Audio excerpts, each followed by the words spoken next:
بسم الله الرحمن الرحيم. يا أيها الناس اتقوا ربكم الذي خلقكم من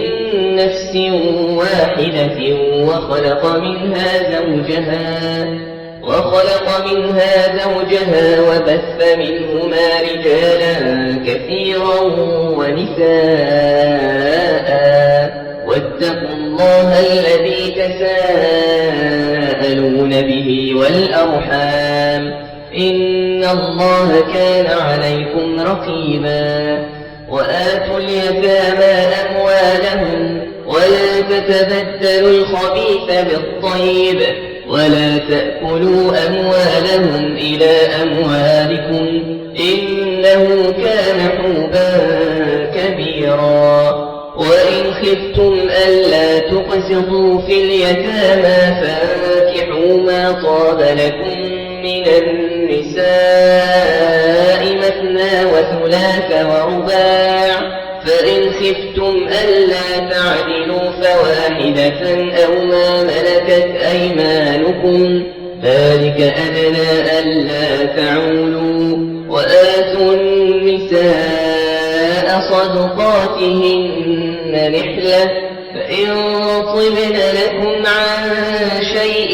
منه نفسا فكلوه هنيئا مريئا.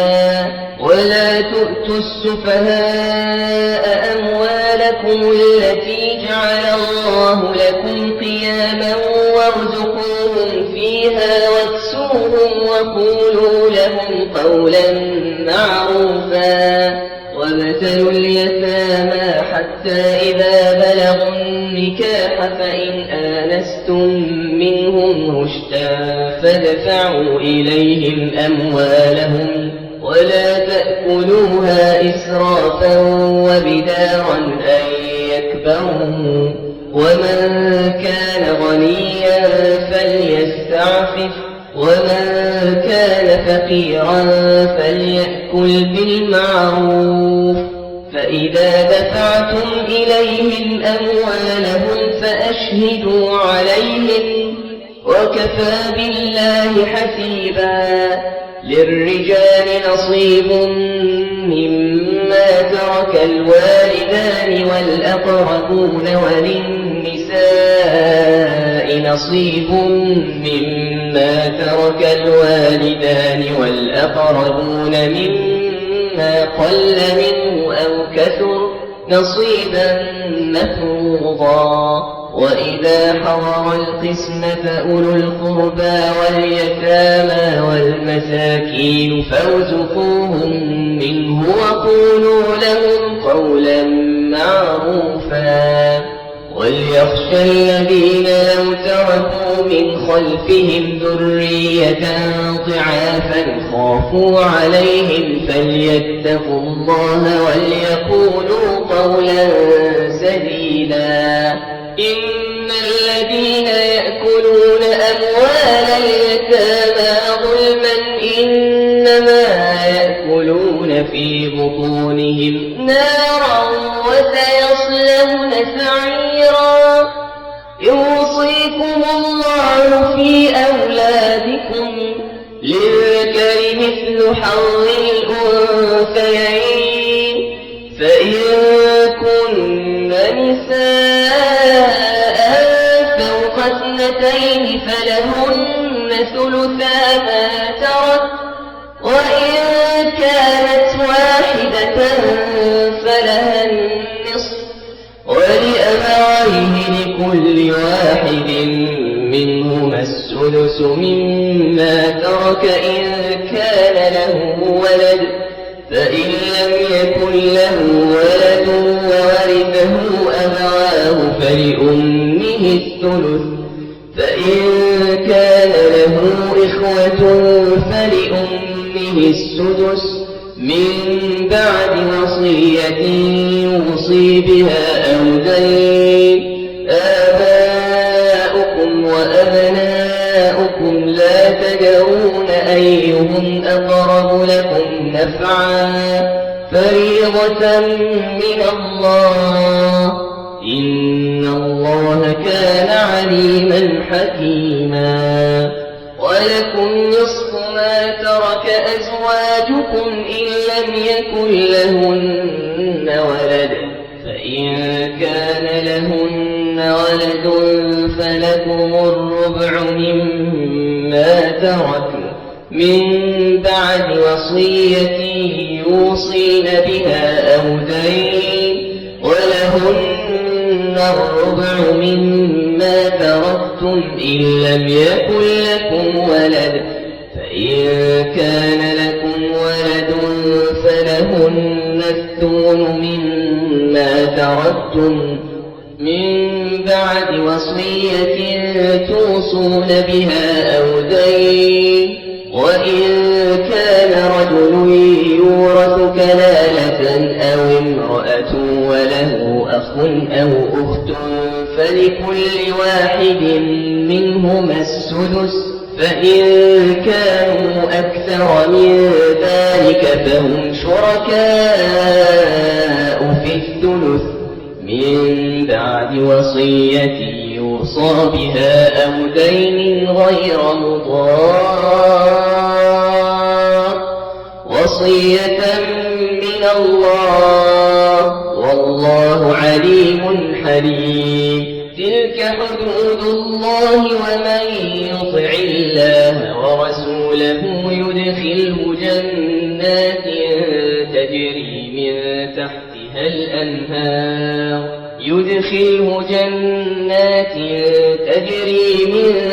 تحتها الأنهار خالدين فيها،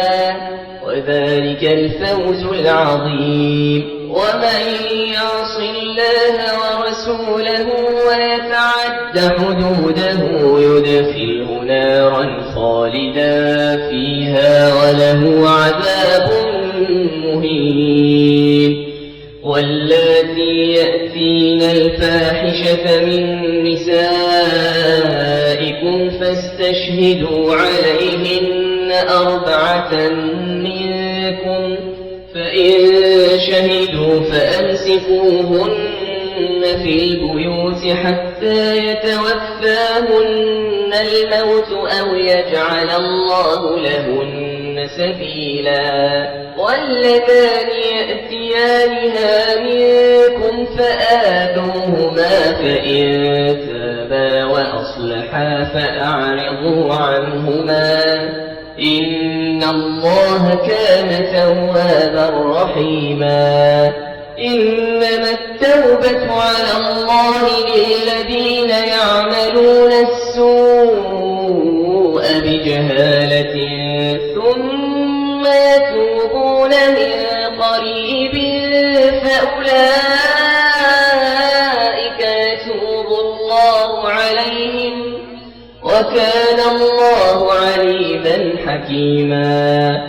وليست التوبة للذين يعملون السيئات حتى إذا حضر أحدهم الموت قال إني تبت الآن. وليست التوبة للذين يعملون السيئات حتى إذا حضر أحدهم الموت قال إني تبت الآن، ولا الذين يموتون وهم كفار أولئك أعتدنا لهم عذابا أليما.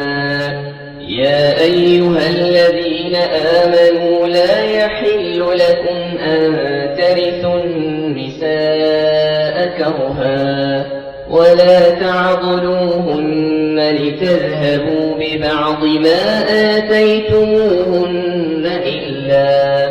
إلا أن يأتين بفاحشة مبينة وعاشروهن بالمعروف، فإن كرهتموهن فعسى أن تكرهوا شيئا ويجعل الله فيه خيرا كثيرا. وإن أردتم استبدال زوج مكان زوج وآتيتم إحداهن قنطارا فلا تأخذوا منه شيئا أتأخذونه بهتانا وإثما مبينا. وكيف تأخذونه وقد أفضى بعضكم إلى بعض وأخذن منكم ميثاقا غليظا. ولا تنكحوا ما نكح آباؤكم من النساء إلا ما قد سلف إنه كان فاحشة ومقتا وساء سبيلا. حرمت عليكم أمهاتكم وبناتكم وأخواتكم وعماتكم وخالاتكم وبنات الأخ وبنات الأخت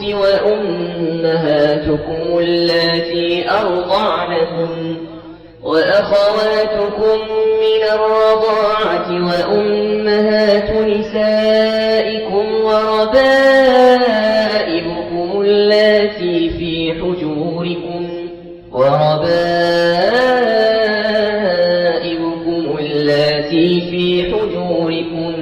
من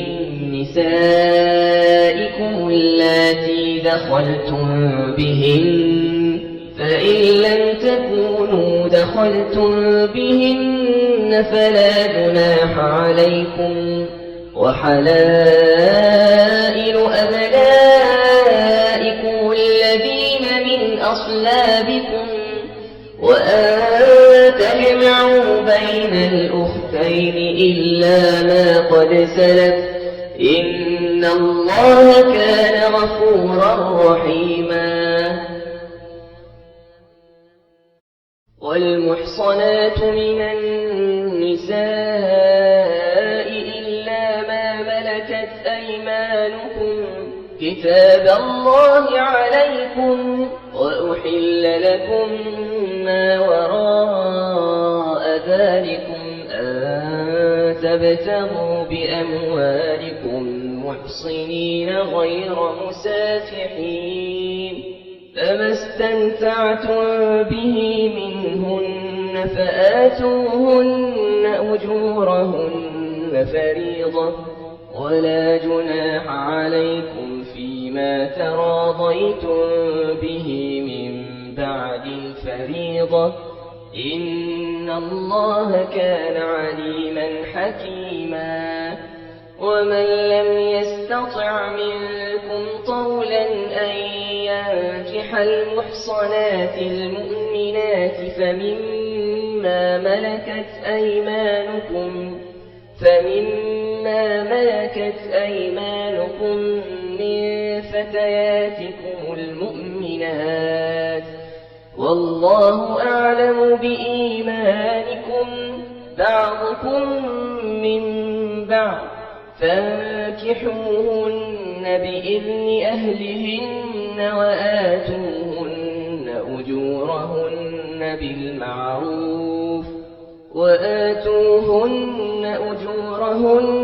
بالمعروف محصنات غير مسافحات ولا متخذات أخدان. فإذا أحصن فإن أتين بفاحشة فعليهن نصف ما على المحصنات من العذاب ذلك لمن خشي العنة منكم وأن تصبروا خير لكم والله غفور رحيم. يريد الله ليبين لكم ويهديكم سنن الذين من قبلكم ويتوب عليكم والله عليم حكيم. والله يريد أن يتوب عليكم ويريد الذين يتبعون الشهوات أن تميلوا ميلا عظيما يريد الله أن يخفف عنكم وخلق الإنسان ضعيفا يا أيها الذين آمنوا لا تأكلوا أموالكم بينكم بالباطل إلا أن تكون تجارة عن تراض منكم ولا تقتلوا أنفسكم إن الله كان بكم رحيما ومن يفعل ذلك عدوانا وظلما فسوف نصليه نارا وكان ذلك على الله يسيرا إن تجتنبوا كبائر ما تنهون عنه نكفر عنكم سيئاتكم وندخلكم مدخلا كريما ولا تتمنوا ما فضل الله به بعضكم على بعض للرجال نصيب مما اكتسبوا وللنساء نصيب مما اكتسبن واسألوا الله من فضله إن الله كان بكل شيء عليما ولكل جعلنا موالي مما ترك الوالدان والأقربون والذين عقدت أيمانكم فآتوهم نصيبهم إن الله كان على كل شيء شهيدا الرجال قوامون على النساء بما فضل الله بعضهم على بعض وبما أنفقوا من أموالهم فالصالحات قانتات حافظات للغيب بما حفظ الله واللاتي تخافون نشوزهن فعظوهن واهجروهن في المضاجع واضربوهن فإن أطعنكم فلا تبغوا عليهن سبيلا إن الله كان عليا كبيرا وإن خفتم شقاق بينهما فابعثوا حكما من أهله وحكما من أهلها إن يريدا إصلاحا يوفق الله بينهما إن الله كان عليما خبيرا واعبدوا الله ولا تشركوا به شيئا وبالوالدين إحسانا وبذي القربى واليتامى والمساكين والجار ذي القربى والجار الجنب والصاحب بالجنب وابن السبيل وما ملكت أيمانكم إن الله لا يحب من كان مختالا فخورا الذين يبخلون ويأمرون الناس بالبخل ويكتمون ما آتاهم الله من فضله وأعتدنا للكافرين عذابا مهينا والذين ينفقون أموالهم رئاء الناس ولا يؤمنون بالله ولا باليوم الآخر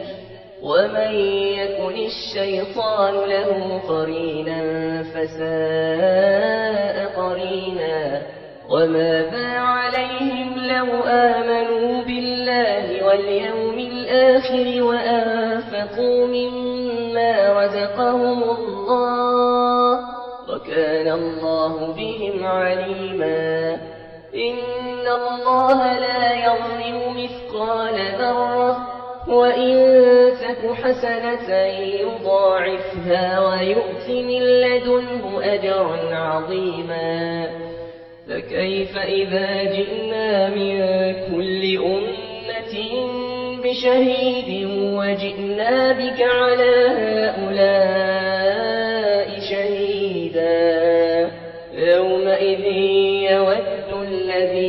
كفروا وعصوا الرسول لو تسوى بهم الأرض ولا يكتمون الله حديثا يا أيها الذين آمنوا لا تقربوا الصلاة وأنتم سكارى حتى تعلموا ما تقولون ولا جنبا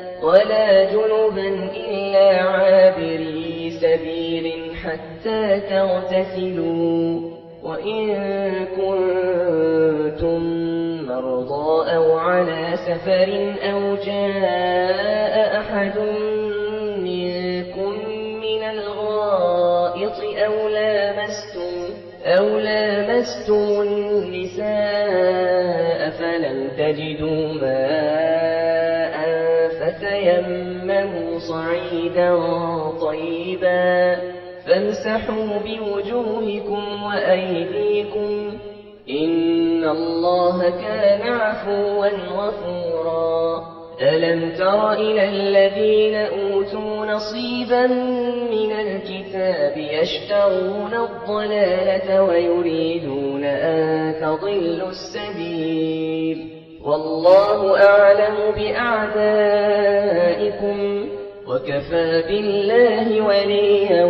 وكفى بالله نصيرا من الذين هادوا يحرفون الكلم عن مواضعه ويقولون سمعنا وعصينا واسمع غير مسمع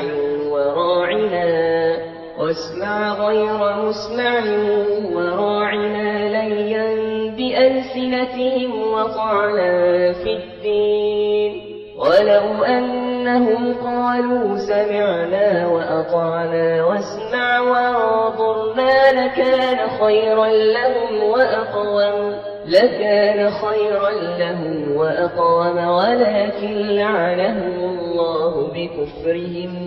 ولكن لعنهم الله بكفرهم فلا يؤمنون إلا قليلا يا أيها الذين أوتوا الكتاب آمنوا بما نزلنا مصدقا لما معكم من قبل أن نطمس وجوها فنردها على أدبارها أو نلعنهم كما لعنا أصحاب السبت وكان أمر الله مفعولا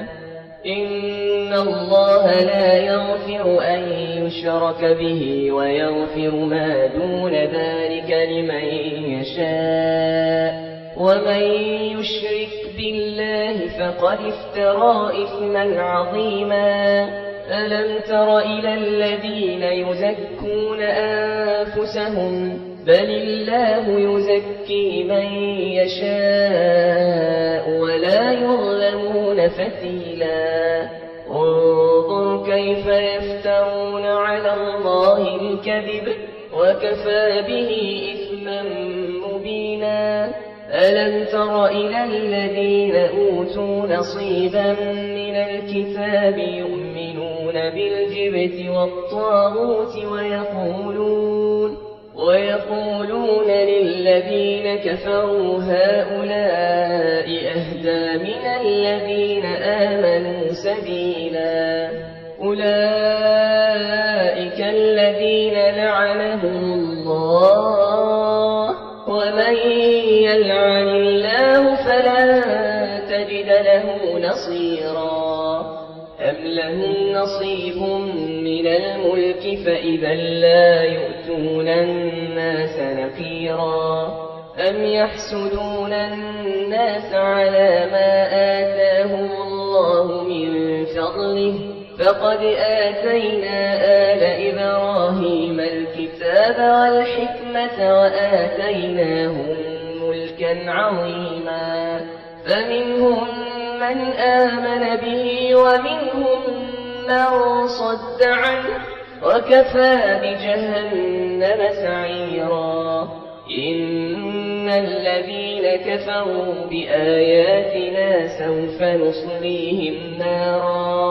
سوف نصليهم نارا كلما نضجت جلودهم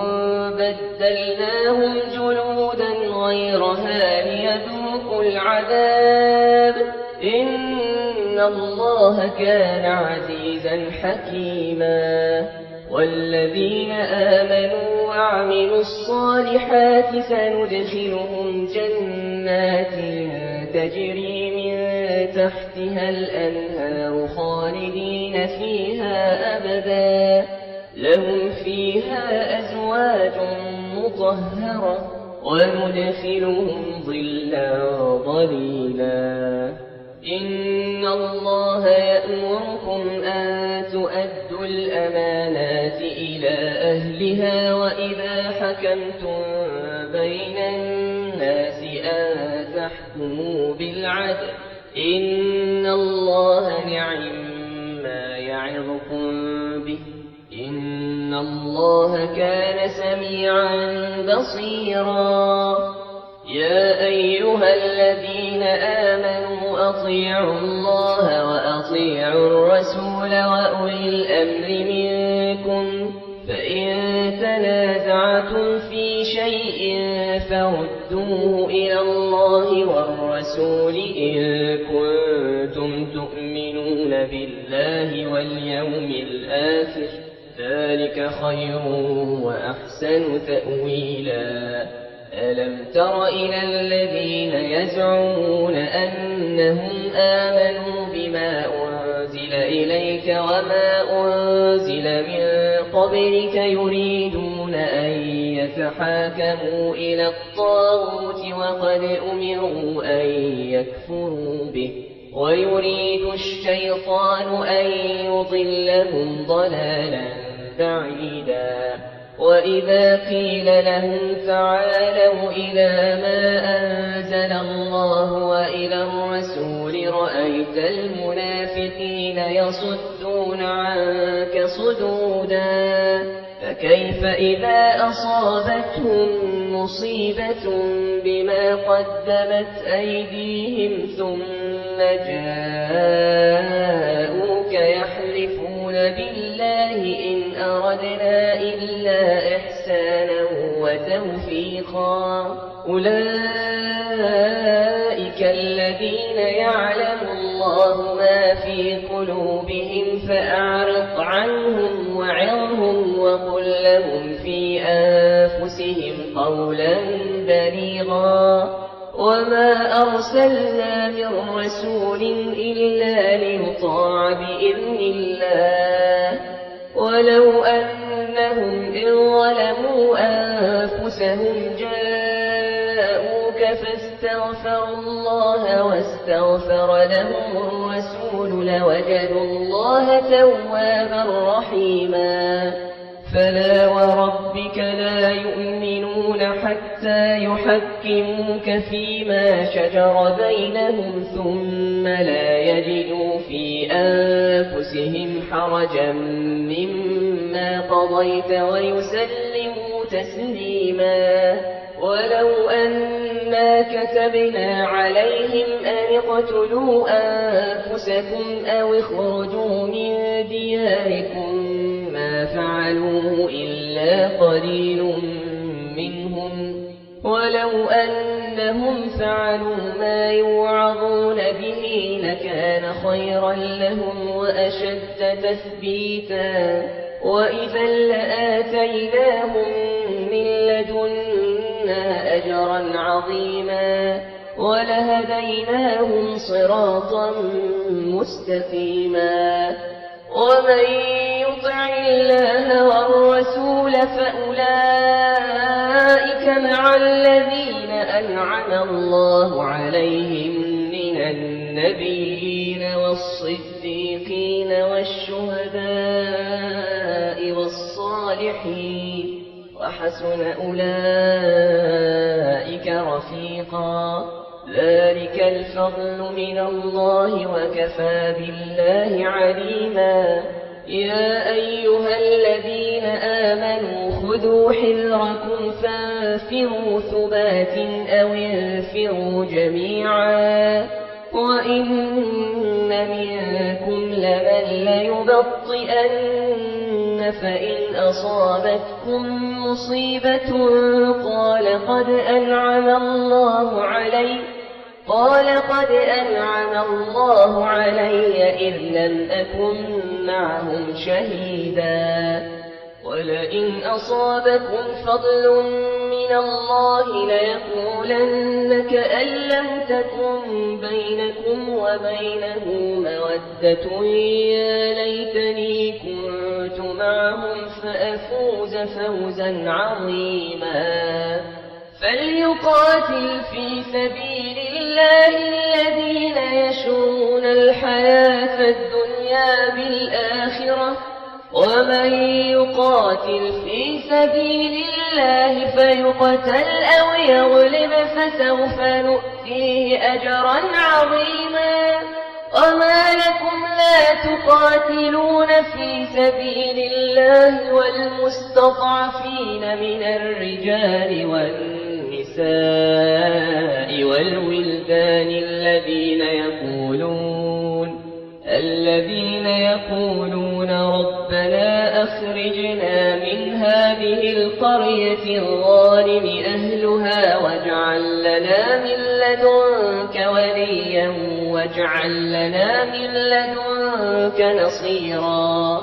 الذين آمنوا يقاتلون في سبيل الله والذين كفروا يقاتلون في سبيل الطاغوت فقاتلوا أولياء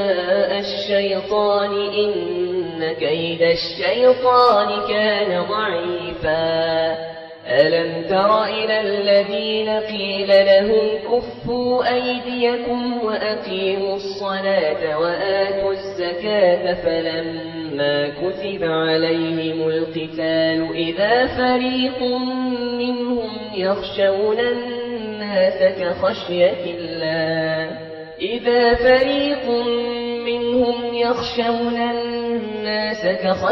الله أو أشد خشية وقالوا ربنا لم كتبت علينا القتال لولا أخرتنا إلى أجل قريب قل متاع الدنيا قليل والآخرة خير لمن اتقى ولا تظلمون فتيلا أينما تكونوا يدرككم الموت ولو كنتم في بروج مشيدة وإن تصبهم حسنة يقولوا هذه من عند الله وإن تصبهم سيئة يقولوا هذه من عندك قل كل من عند الله فما لهؤلاء القوم لا يكادون يفقهون حديثا ما أصابك من حسنة فمن الله وما أصابك من سيئة فمن نفسك وأرسلناك للناس رسولا وكفى بالله شهيدا من يطع الرسول فقد أطاع الله ومن تولى فما أرسلناك عليهم حفيظا ويقولون طاعة فإذا برزوا من عندك بيت طائفة منهم غير الذي تقول والله يكتب ما يبيتون فأعرض عنهم وتوكل على الله وكفى بالله وكيلا أفلا يتدبرون القرآن ولو كان من عند غير الله لوجدوا فيه اختلافا كثيرا وإذا جاءهم أمر من الأمن أو الخوف أذاعوا به ولو ردوه إلى الرسول وإلى أولي الأمر منهم لعلمه الذين يستنبطونه منهم ولولا فضل الله عليكم ورحمته لاتبعتم الشيطان إلا قليلا فقاتل في سبيل الله لا تكلف إلا نفسك وحرض المؤمنين عسى الله أن يكف بأس الذين كفروا والله أشد بأسا وأشد تنكيلا من يشفع شفاعة حسنة يكن له نصيب منها ومن يشفع شفاعة سيئة يكن له كفل منها وكان الله على كل شيء مقيتا وإذا حييتم بتحية فحيوا بأحسن منها أو ردوها إن الله كان على كل شيء حسيبا الله لا إله إلا هو ليجمعنكم إلى يوم القيامة لا ريب فيه ومن أصدق من الله حديثا فما لكم في المنافقين فئتين والله أركسهم بما كسبوا أتريدون أن تهدوا من أضل الله ومن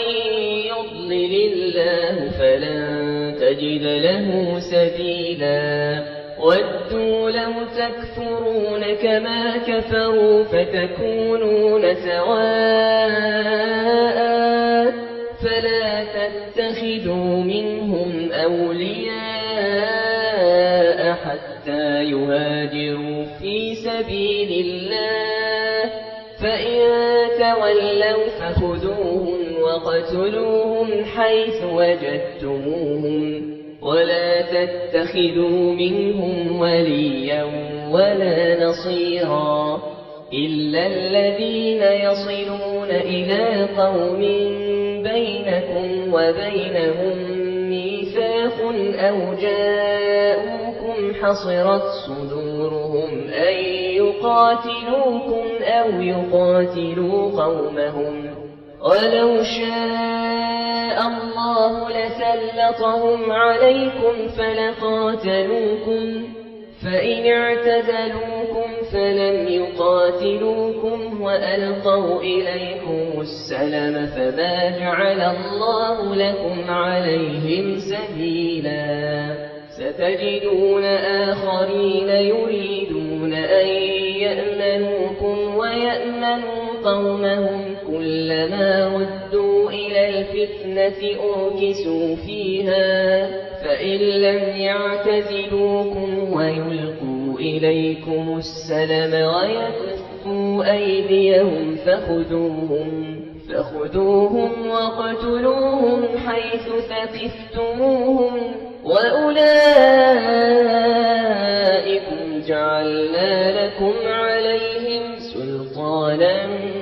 مبينا وما كان لمؤمن أن يقتل مؤمنا إلا خطأ ومن قتل مؤمنا خطأ فتحرير رقبة مؤمنة ودية مسلمة إلى أهله إلا أن يصدقوا فإن كان من قوم عدو لكم وهو مؤمن فتحرير رقبة مؤمنة وإن كان من قوم بينكم وبينهم ميثاق فدية مسلمة إلى أهله وتحرير رقبة مؤمنة فمن لم يجد فصيام شهرين متتابعين توبة من الله وكان الله عليما حكيما ومن يقتل مؤمنا متعمدا فجزاؤه جهنم مخالدا فيها وغضب الله عليه ولعنه وأعد له عذابا عظيما. يا أيها الذين آمنوا إذا ضربتم في سبيل الله فتبينوا ولا تقولوا لمن ألقى إليكم السلام لست مؤمنا تبتغون عرض الحياة الدنيا فعند الله مغانم كثيرة كذلك كنتم من قبل فمن الله عليكم فتبينوا إن الله كان بما تعملون خبيرا. لا يستوي القاعدون من المؤمنين غير أولي الضرر والمجاهدون في سبيل الله بأموالهم وأنفسهم فضل الله المجاهدين بأموالهم وأنفسهم على القاعدين درجة وكلا وعد الله الحسنى وفضل الله المجاهدين على القاعدين أجرا عظيما درجات منه ومغفرة ورحمة وكان الله غفورا رحيما. إن الذين توفاهم الملائكة ظالمي أنفسهم قالوا فيم كنتم قالوا كنا مستضعفين في الأرض قالوا ألم تكن أرض الله واسعة فتهاجروا فيها فأولئك مأواهم جهنم وساءت مصيرا. إلا المستضعفين من الرجال والنساء والولدان لا يستطيعون حيلة ولا يهتدون سبيلا فأولئك عسى الله أن يعفو عنهم وكان الله عفوا غفورا. ومن يهاجر في سبيل الله يجد في الأرض مراغما كثيرا وسعة ومن يخرج من بيته مهاجرا إلى الله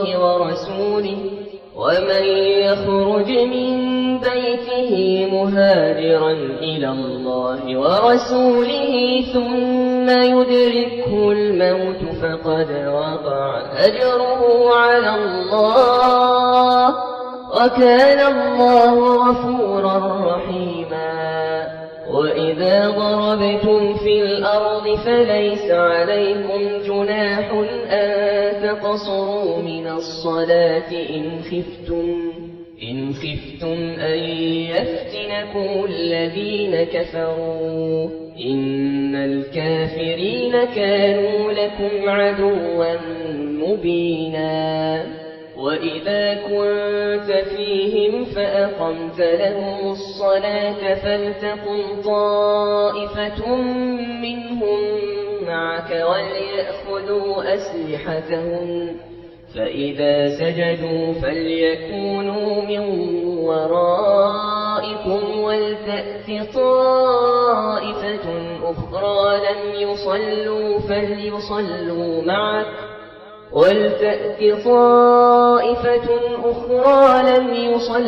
فليصلوا معك وليأخذوا حذرهم وأسلحتهم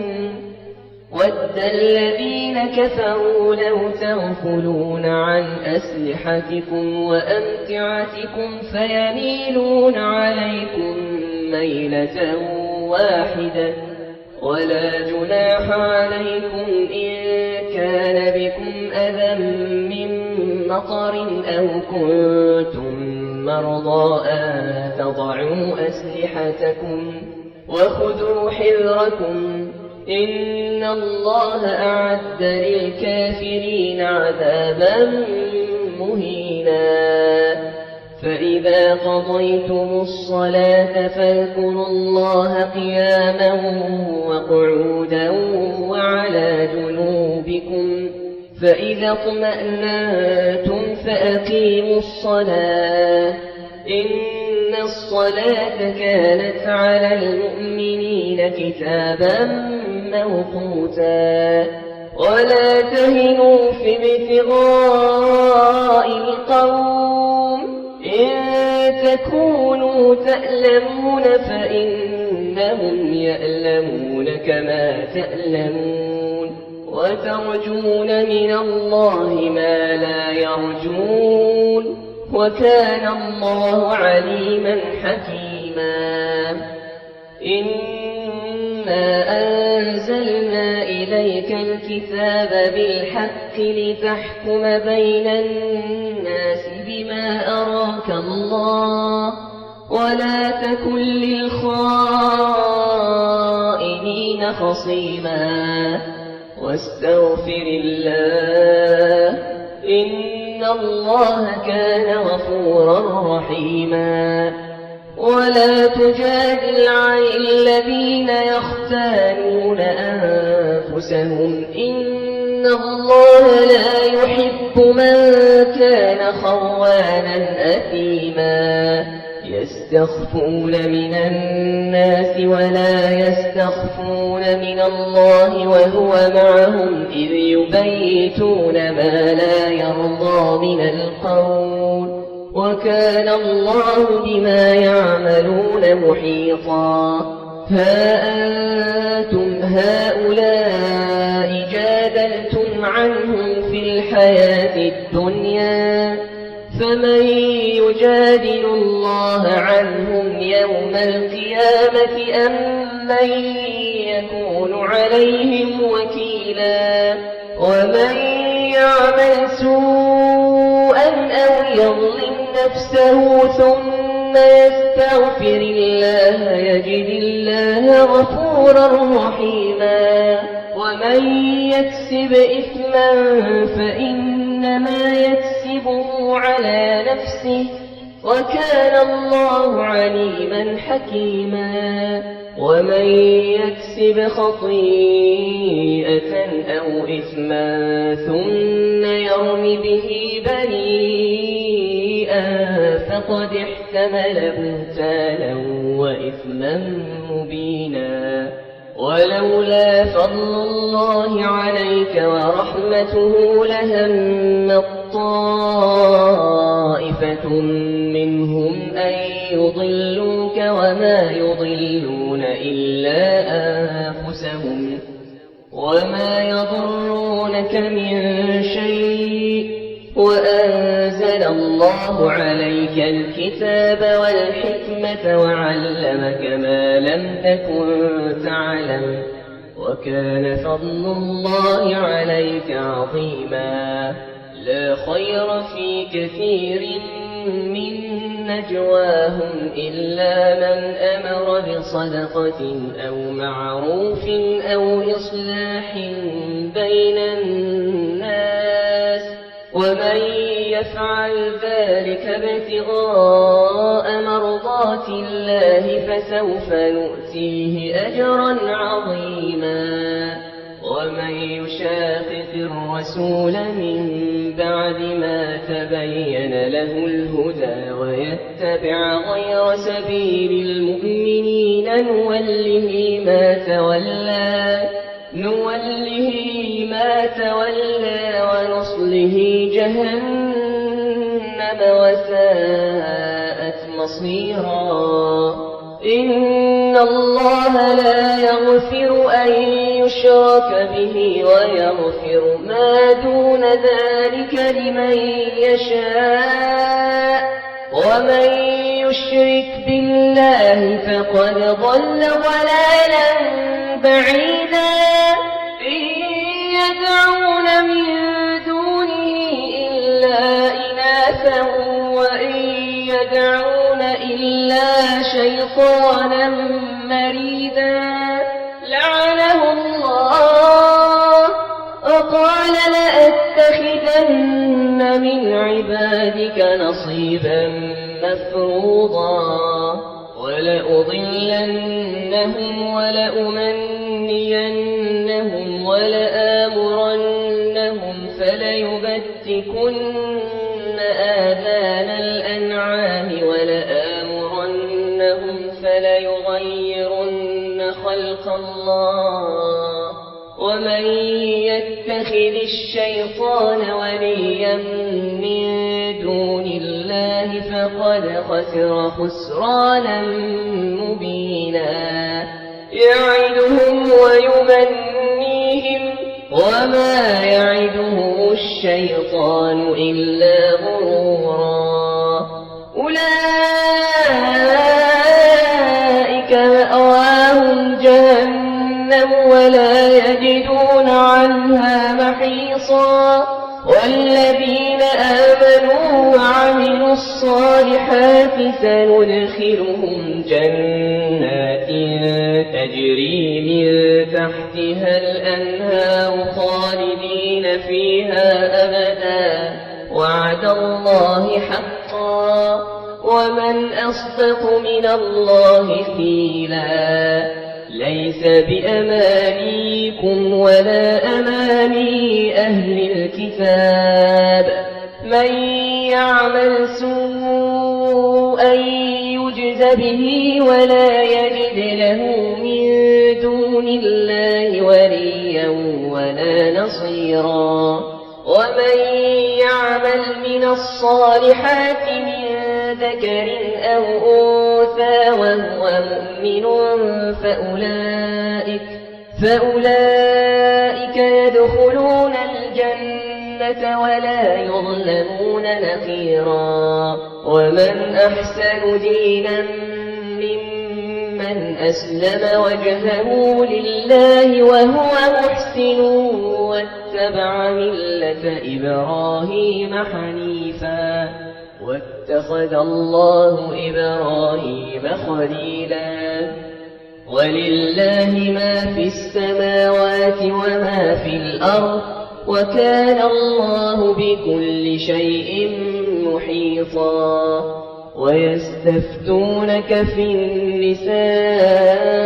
قل الله يفتيكم فيهن وما يتلى عليكم في الكتاب في يتامى النساء اللاتي لا تؤتونهن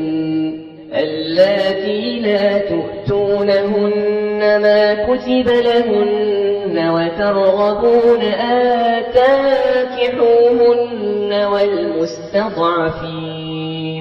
والمستضعفين من الولدان وأن تقوموا لليتامى بالقسط وما تفعلوا من خير فإن الله كان به عليما وإن امرأة خافت من بعلها نشوزا أو إعراضا فلا جناح عليهما أن يصلحا بينهما صلحا والصلح خير وأحضرت الأنفس الشح وإن تحسنوا وتتقوا فإن الله كان بما تعملون خبيرا ولا تستطيعوا أن تعدلوا بين النساء ولو حرصتم فلا تميلوا كل الميل فتذروها كالمعلقة وإن تصلحوا وتتقوا فإن الله كان غفورا رحيما وإن يتفرقا يغنِ الله كلا من سعته وكان الله واسعا حكيما ولله ما في السماوات وما في الأرض ولقد وصينا الذين أوتوا الكتاب من قبلكم وإياكم أن اتقوا الله وإن تكفروا فإن لله ما في السماوات وما في الأرض وكان الله غنيا حميدا ولله ما في السماوات وما في الأرض وكفى بالله وكيلا إن يشأ يذهبكم أيها الناس ويأت بآخرين وكان الله على ذلك قديرا من كان يريد ثواب الدنيا فعند الله ثواب الدنيا والآخرة وكان الله سميعا بصيرا يا أيها الذين آمنوا كونوا قوامين بالقسط شهداء لله ولو على أنفسكم أو الوالدين والأقربين إن يكن غنيا أو فقيرا فالله أولى بهما فلا تتبعوا الهوى أن تعدلوا وإن تلووا أو تعرضوا فإن الله كان بما تعملون خبيرا يا أيها الذين آمنوا بالله ورسوله والكتاب الذي نزل على رسوله والكتاب الذي أنزل من قبل ومن يكفر بالله وملائكته وكتبه ورسله واليوم الآخر فقد ضل ضلالا بعيدا إن الذين آمنوا ثم كفروا ثم آمنوا ثم كفروا ثم ازدادوا كفرا لم يكن الله ليغفر لهم ولا ليهديهم سبيلا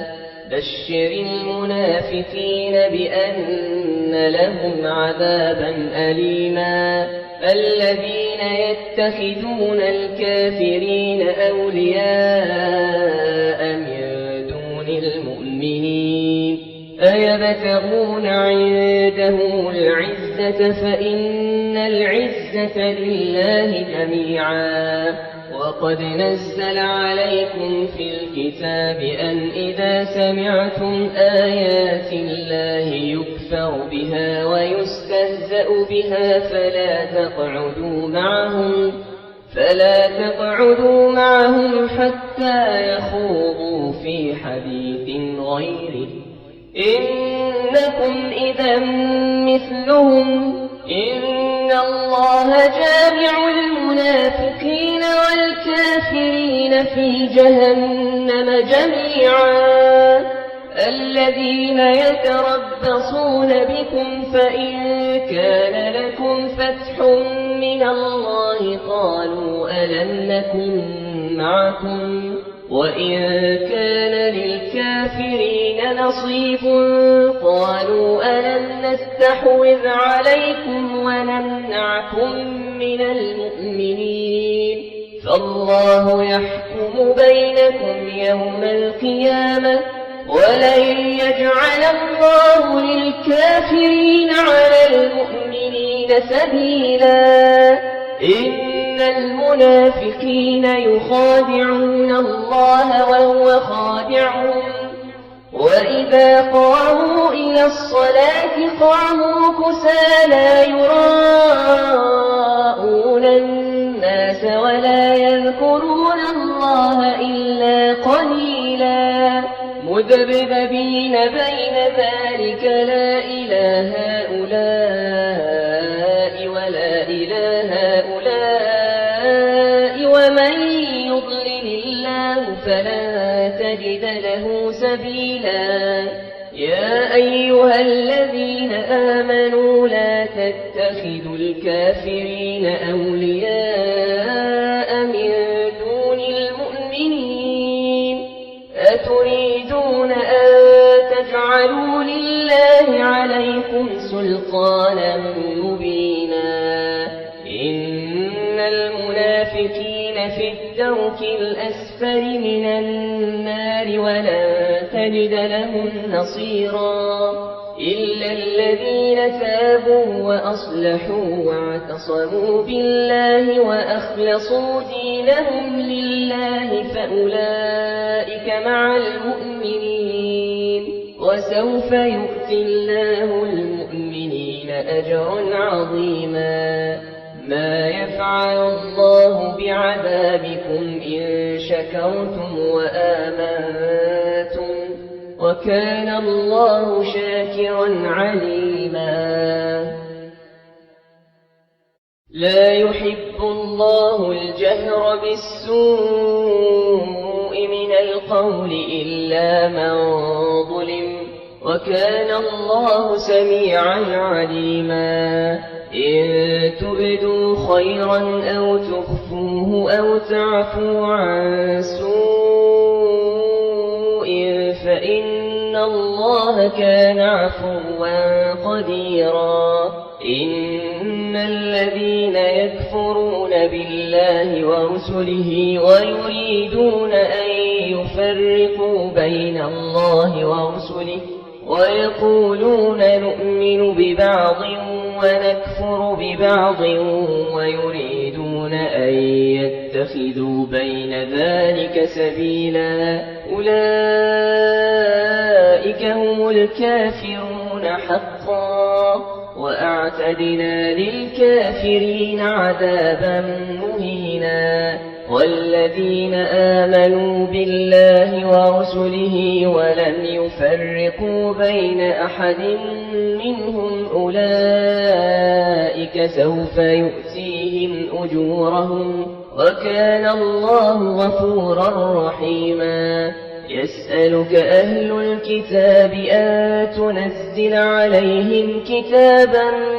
من السماء فقد سألوا موسى أكبر من ذلك فقالوا أرنا الله جهرة فأخذتهم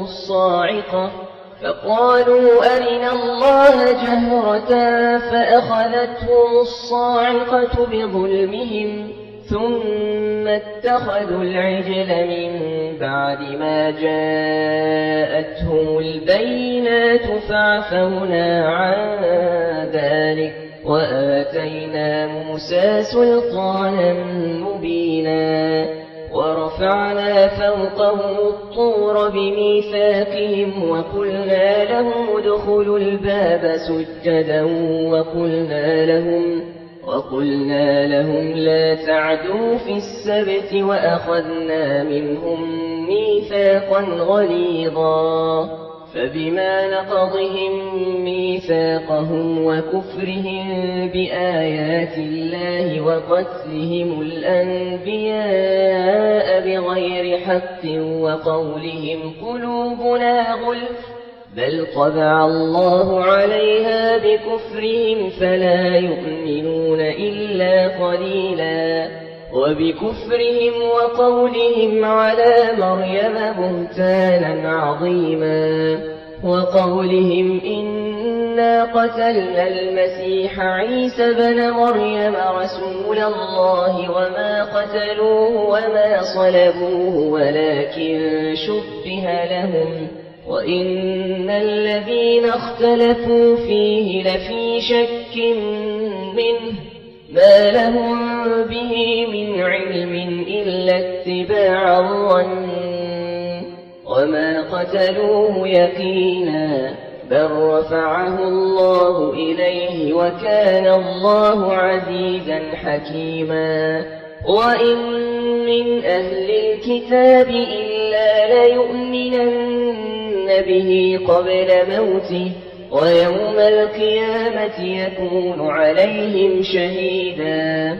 فبظلم من الذين هادوا حرمنا عليهم طيبات أحلت لهم وبصدهم عن سبيل الله كثيرا وأخذهم الربا وقد نهوا عنه وأكلهم أموال الناس بالباطل وأعتدنا للكافرين منهم عذابا أليما لكن الراسخون في العلم منهم والمؤمنون يؤمنون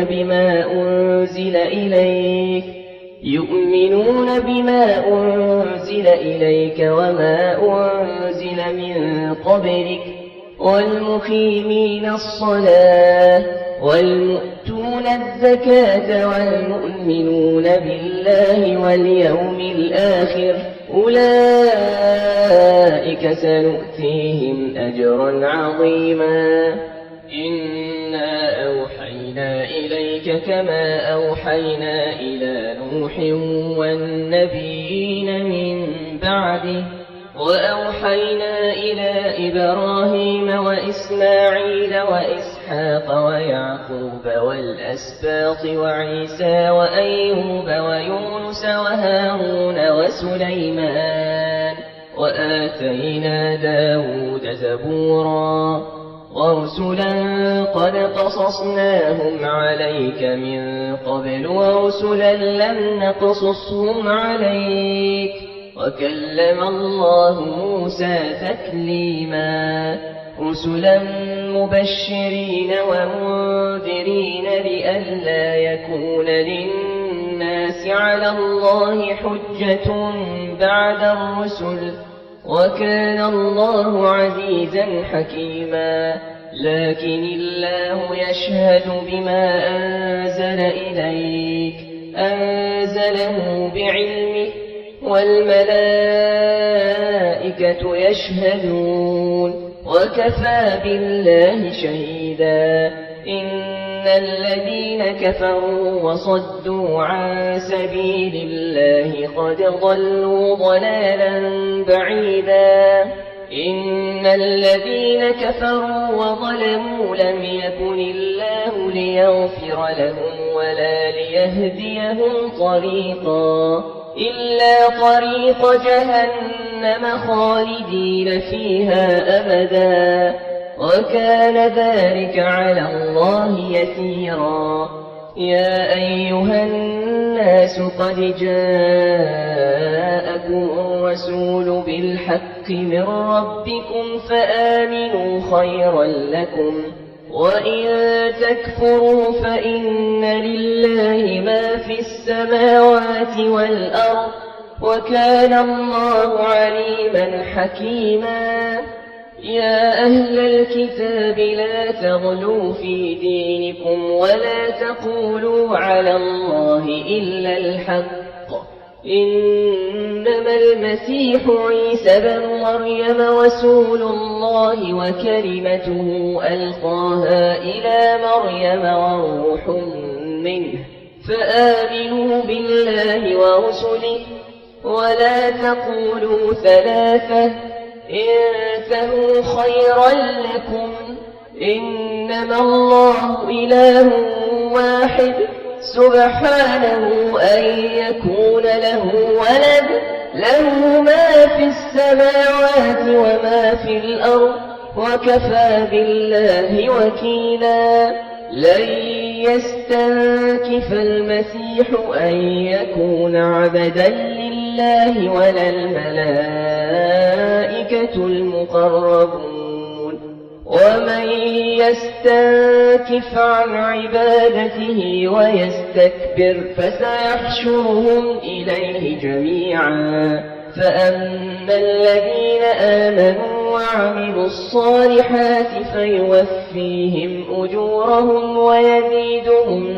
من فضله وأما الذين استنكفوا واستكبروا فيعذبهم عذابا أليما ولا يجدون لهم من دون الله وليا ولا نصيرا يا أيها الناس قد جاءكم برهان من ربكم وأنزلنا إليكم نورا مبينا فأما الذين آمنوا بالله واعتصموا به فسيدخلهم في رحمة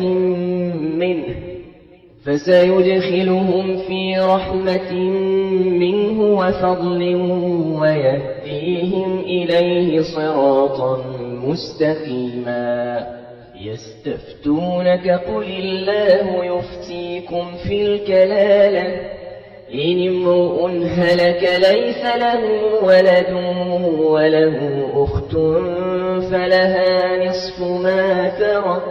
وهو يرثها إن لم يكن لها ولد فإن كانت اثنتين فلهما الثلثان مما ترك وإن كانوا إخوة رجالا ونساء فللذكر مثل حظ الأنثيين يبين الله لكم أن تضلوا والله بكل شيء عليم